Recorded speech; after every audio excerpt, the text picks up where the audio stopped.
Hello students, आज हम लोग पढ़ेंगे परिमेय संख्याओं के बारे में। लेकिन उसको पढ़ने से पहले कुछ चीज़ें हमें समझनी होंगी जो हमारी पुनरावृत्ति है। जैसे हम जानते हैं कि जब संख्या पद्धति में संख्याओं को हम गिनना शुरू करते हैं तो सबसे पहले आती हैं प्राकृतिक संख्याएं, जिन्हें हम नेचुरल नंबर्स भी कहते हैं। 1, 2, 3, 4, 5 और ये अनंत तक जाती हैं। इसके बाद यदि इसमें हम जीरो को भी सम्मिलित कर लें तो ये 0, 1, 2, 3, 4 और ये भी अनंत तक जाती हैं। लेकिन अब ये प्राकृतिक नहीं रह जाती हैं, अब ये हो जाती हैं पूर्ण संख्याएं।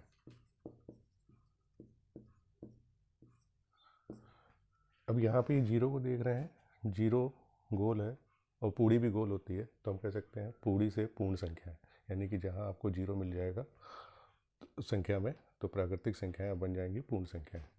इसके बाद पूर्ण संख्याओं के बाद आती हैं हमारी भिन्न संख्याएं,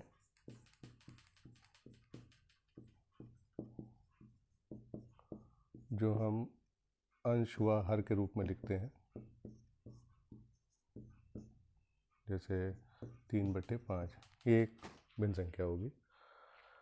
और आगे बढ़ते हैं तो हमारे पास आते हैं इन पूर्ण संख्याओं से, यानी कि जब हम जीरो से भी पीछे जाएं, यानी कि जीरो से भी कम, तो हमारे पास संख्याएं आएंगी जो होंगे वो होंगे पूर्णांक। पूर्णांक हमारे दो प्रकार के होते हैं, धनात्मक पूर्णांक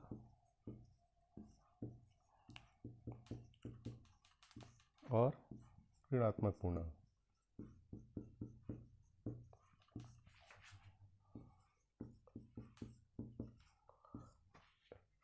अब आप सोच रहे होंगे कि ये परिमेय संख्या की आवश्यकता हमें क्यों पड़ी।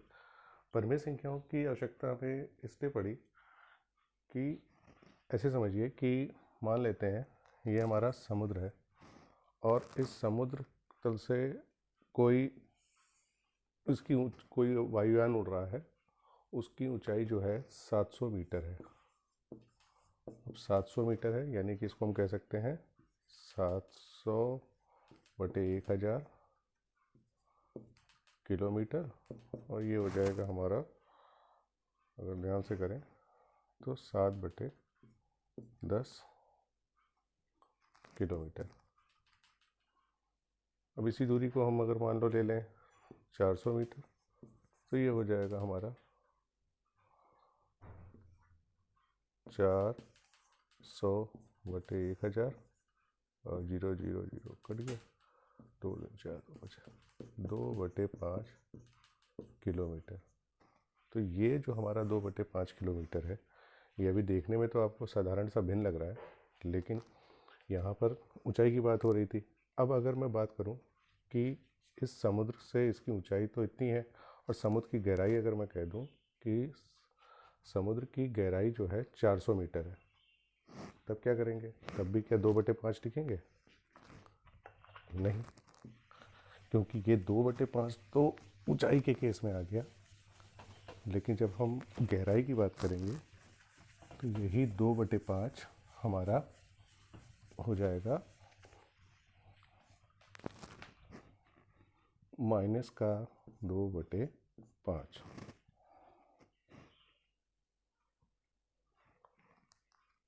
जो हमारी 400 मीटर की जो ऊंचाई थी वो अब हमारी हो गई -2/5 किलोमीटर।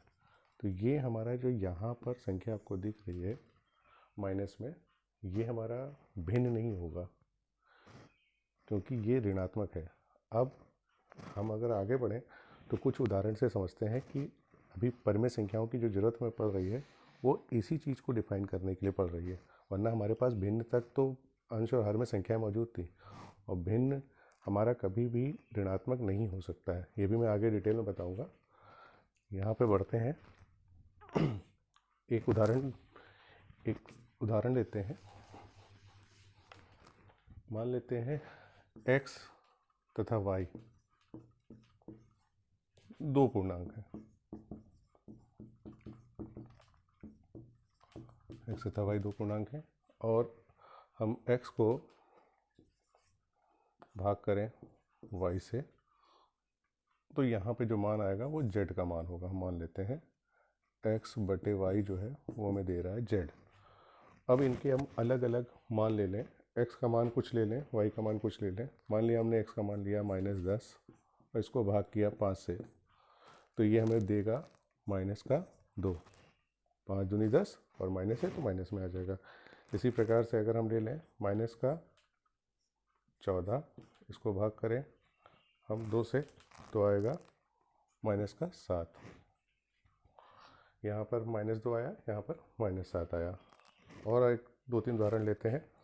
0 को भाग किया हमने 3 से।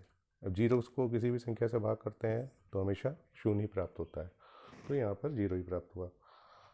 एक और संख्या लेते हैं 13, इसको भाग किया 5 से, तो ये 13/5 आ गया।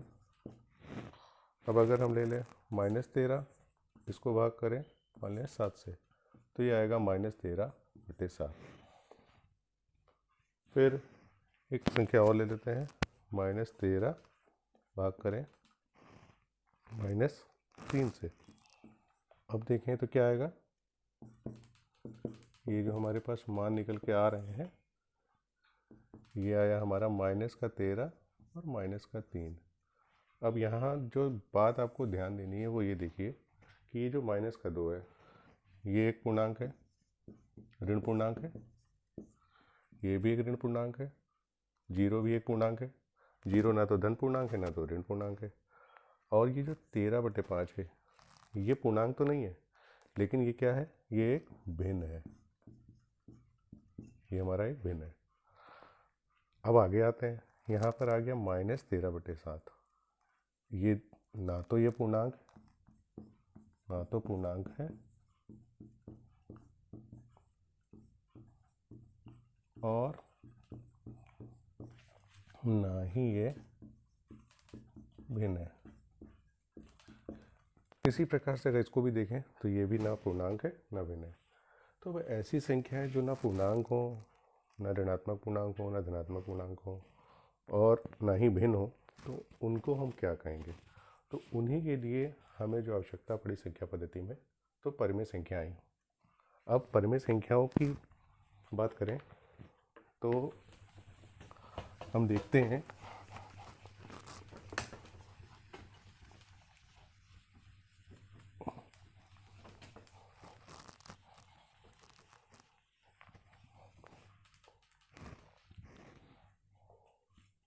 इसको इंग्लिश में कहते हैं परिमेय संख्याओं को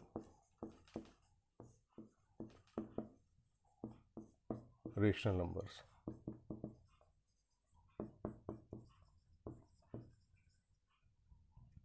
रेशनल नंबर्स कहते हैं। अब यहाँ पर एक चीज़ देखिए, ये छुपा हुआ है एक वर्ड रेशियो। तो जो परिमेय संख्या है वो रेशियो शब्द से ही उनकी उत्पत्ति हुई है, रेशियो से। जैसे अगर हम बात करें यहाँ पर कि हम रेशियो को हिंदी में जानते हैं अनुपात कहते हैं। तो अगर हमारे पास एक अनुपात है, मान लिया हमने ले लिया 3:5, ये हमें एक अनुपात दिख रहा है, या 3:5 ये दिख रहा है यहाँ पर। इसको हम अगर चाहें तो हम ये भी लिख सकते हैं 3/5। ये अनुपात रूप है और ये जो है हमारा भिन्न रूप है। यहाँ 3:5 है और ये 3/5 एक भिन्न के रूप में लिखा हुआ है। तो हम क्या कह सकते हैं कि 3:5 और 3/5 जो है ये रेशियो के रूप में दिखा रहा है और ये भिन्न के रूप में है। इसी प्रकार से एक और संख्या ले लें, मान लिया 4:5 है, इसको हम लिख सकते हैं 4/5। तो यहाँ पर हम देखते हैं कि 4 और 5 दोनों प्राकृतिक संख्या है। जैसा हम जानते हैं गिनने वाली संख्या है, तो 4 और 5 दोनों प्राकृतिक संख्या हमें समझ में आ रही हैं। और जो ये 4/5 है ये एक भिन्न दिखाई दे रहा है। लेकिन अगर क्या हम -4 ले लें और अनुपात ले लें 5, ये पॉसिबल है? नहीं हो सकता। और ना ही -4/5 हमारा भिन्न नहीं हो सकती, ये हमारी भिन्न नहीं है। 4/5 भिन्न हमारी नहीं हो सकती और -4/5 अनुपात भी नहीं हो सकता, क्योंकि नेगेटिव में या ऋणात्मक अनुपात कभी हम लेते नहीं हैं। हमें हमेशा धनात्मक अनुपात होता है। और जो भिन्न है ये -4/5 इसलिए नहीं हो सकती क्योंकि भिन्न हमेशा एक पूर्ण का हिस्सा होता है। और पूर्ण हमें मालूम है, हम कल्पना करते हैं कि 1 होता है, तो 1 का हिस्सा अगर हम लेंगे तो आधा ले सकते हैं, 3 और 4 ले सकते हैं, लेकिन हम ऋणात्मक नहीं ले लेते। ऋणात्मक इसलिए ले सकते फिर, यानी वो 1 है ही नहीं, हम भाग ही नहीं ले सकते, क्योंकि हम भिन्न जानते हैं किसी चीज़ का भाग, किसी चीज़ का हिस्सा। तो जब वो है ही नहीं, यानी कि 0 से छोटा है, तो हम उसको भिन्न के रूप में नहीं लिख सकते। क्वेश्चन करते हैं तो आप देखते हैं भिन्न आते हैं उसमें, लेकिन चिन्हों का होता है। लेकिन जो भिन्न है, अगर आदर्श रूप में कहा जाए तो -4/5 एक भिन्न नहीं हो सकता। तो यहाँ पर हम जो है परिमेय संख्याओं को लिखते हैं। अब परिमेय संख्याएं क्या होती हैं, वो डेफिनेशन यहाँ पर हमारी 3 मंत्र हैं परिमेय संख्याओं को पढ़ने के लिए। अगर हम देखें तो परिमेय संख्याएं किस प्रकार से समझी जाती हैं, अगर हम ध्यान दें कि बेसिक 3 चीज़ें हैं। परिमेय संख्याएं जो होंगी, संख्या ऐसी संख्या जिसको हम P/Q के रूप में लिखें। पहली बात, P/Q के रूप में लिखें, यानी कि अंश और हर के रूप में तो लिखी जाएगी, और जो P और Q है, P व Q पूर्णांक है,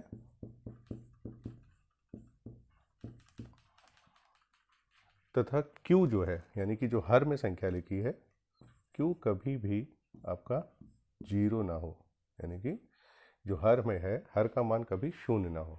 अगर हर हमारा शून्य हो गया तो ये परिमेय संख्या नहीं रह जाएगी, ये हमारी परिमेय संख्या नहीं कहलाएगी।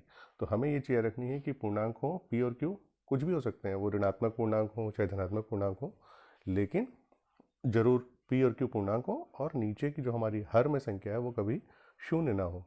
अब इसको और उदाहरण से स्पष्ट करते हैं कि एक ऐसे समझ लीजिए कि अगर आपको कभी भी परिमेय संख्या का कॉन्सेप्ट नहीं याद हो रहा है, तो समझ लीजिए कि आपको इतना याद रखना है कि एक समझ लीजिए राक्षस है, या इस राक्षस को आपको अगर मारना है तो आपको 3 तीर चलाने या 3 मंत्र पढ़ने उसको मारने के लिए। तो ये जो परिमेय संख्याओं का राक्षस मारेगा कैसे, उसके लिए आपको याद रखना है बस 3 मंत्र। पहला, आपने इस राक्षस के पास गए, ये आपको रोक रहा, इसको आपको ख़त्म करना है। आपने पहला बोला, तुम P/Q के रूप में लिखे जाते हो, ये डर गया। फिर आपने कहा, और बताओ, जहाँ P व Q दोनों ही पूर्णांक हैं, पूर्णांक हैं। तीसरी बात सबसे इम्पोर्टेंट, और जो तुम्हारा Q है, यानी कि जो हर है, वो कभी भी 0 नहीं हो सकता, नहीं हो सकता। तो हमें ये समझ में आ गया कि जो परिमेय संख्या है, अब ये जब आपने बोला तो ये जो राक्षस था परिमेय संख्याओं का, ये ख़त्म हो गया, गायब हो गया, यानी कि इसको पता चल गया कि आप उसके बारे में जानते हैं, उसका तोड़ आपको मालूम है। अब हम क्लियर करते हैं कि परिमेय संख्या कैसे पता चलेगा कि कोई संख्या परिमेय संख्या है कि नहीं। परिभाषा तो आपको समझ में आ गई, तो हम देखेंगे कि कैसे दी गई संख्या एक परिमेय संख्या को प्रदर्शित करेगी कि नहीं करेगी। बहुत आसान है, अगर ध्यान से, अगर आपको ये रूल समझ में आ गया, बेसिक जो कॉन्सेप्ट है, तो आप उसको समझ सकते हैं। अगर ध्यान दें, जैसे हम कह लेते हैं, मान लिया कि जो अभी हम लोगों ने बात की थी कि 4/5 लिखी थी, हम ले लेते हैं कोई संख्या लिखी, मान लिया -3 लिखा हुआ है। अब ये जो -3 है, इसको हम कहें कि ये क्या, ये एक परिमेय संख्या है। आप कहेंगे ये तो एक पूर्णांक है, लेकिन हम इसको परिमेय संख्या भी कह सकते हैं। अगर इसके बटे करके हर में हमने लिख दिया 1, तो अब देखिए ये क्या बन गया, -3/1।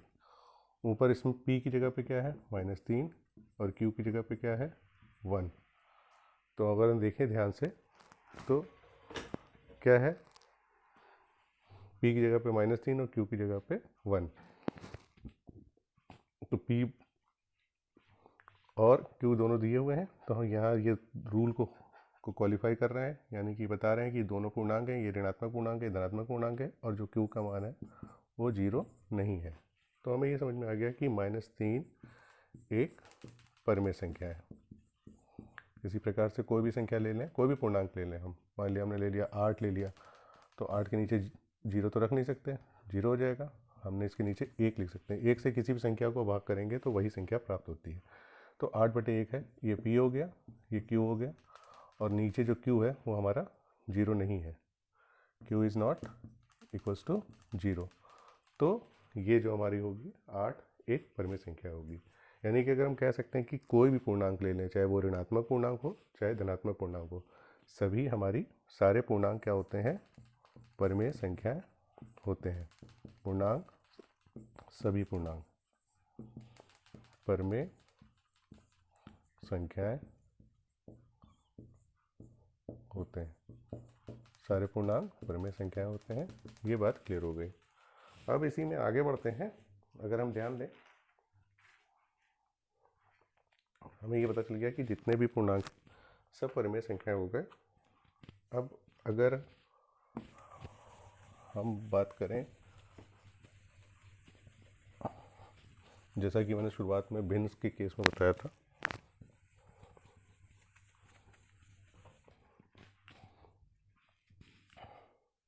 जैसे ये लिखा हुआ है आपका 4/11, 7/13 और 5/9।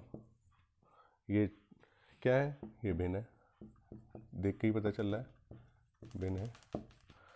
ये सभी जो भिन्न है, अगर इनको हम ध्यान से देखें, ये जो भिन्न है इसमें 4/11 में p कितना है 4, q कितना है 11। दूसरे 7/13 में p कितना है 7, q कितना है 13। और 5/9 में p कितना है 5 और q कितना है 9। अगर आप देख सकते हो कि यहाँ p पूर्णांक है, q पूर्णांक है, p 7 है, q भी 13 है, और इस प्रकार से सभी पूर्णांक। और कहीं पर भी आप देखो q का मान जो है, अगर तीनों में देखें, जो हमारा 0 नहीं है। तो ये जितने भी भिन्न हैं, ये इनको हम कह सकते हैं कि सभी भिन्न परिमेय संख्याएं हैं। सारे भिन्न जो हैं वो परिमेय संख्याओं की श्रेणी में रखे जा सकते हैं। अब हमको ये पता चल गया कि सभी भिन्न और सभी पूर्णांक परिमेय संख्याओं के अंतर्गत आते हैं। यानी कि कोई भी भिन्न लेंगे वो भी, ये जैसे हमारा परिमेय संख्याओं का गोला है तो इस फैमिली है, तो इसमें हमारे सारे पूर्णांक आ जाएंगे, पूर्णांक भी आ गए, चाहे वो ऋण हो चाहे धन हो, और हमारे सारे भिन्न भी आ गए। तो हम ये कह सकते हैं कि सभी भिन्न परिमेय संख्याएं हैं, सभी पूर्णांक परिमेय संख्याएं हैं। फिर एक प्रश्न आता है, अक्सर पूछा जाता है,